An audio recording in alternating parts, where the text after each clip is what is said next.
So what is your strategy outlook for the next few months? Well, in the current environment, our sentiment is that the market is being a little complacent with the global economic cycle. It is our contention that the cycle has started to turn down, notably in the US and clearly in Europe.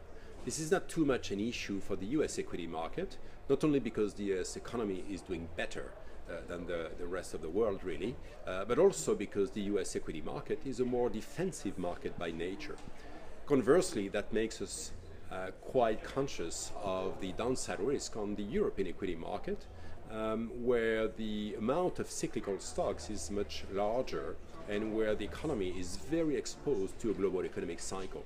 So we have taken the view that in our portfolio construction, we would focus on the equity side on less cyclical, defensive, high quality equities, and conversely we will take on the fixed income side the view that interest rates are going to remain low, and then therefore we can continue for some time at least to play the carry strategy to generate income in our funds. Watching all over the European markets, what will be the most the greatest obstacles and opportunities during the next month? Clearly, in the European markets, all the hopes are on the ECB that will clearly embark on a much more, a much stronger accommodation policy. Now, it's all very well to consider that Mr. Draghi this time will do whatever it takes to improve the financial situation in Europe. However, we have our doubts as to the extent to which he can do much about the economic cycle itself.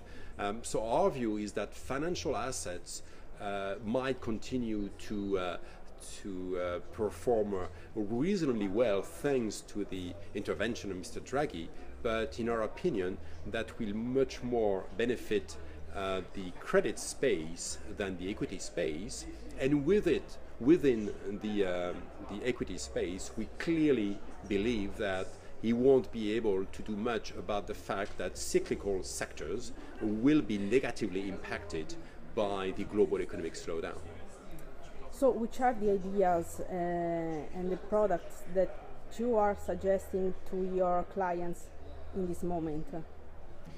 Well, one of the good things about the current situation is that the economic cycle in Japan, in some emerging markets, in Europe and the US, are quite differentiated, and therefore by picking up exactly the sectors and the country allocations on which we have strong convictions, we can generate quite a satisfactory risk-return profile in diversified funds.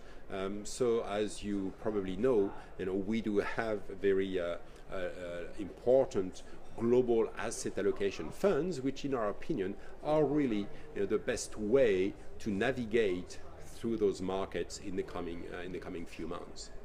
Thank you very much for your time. Thank you.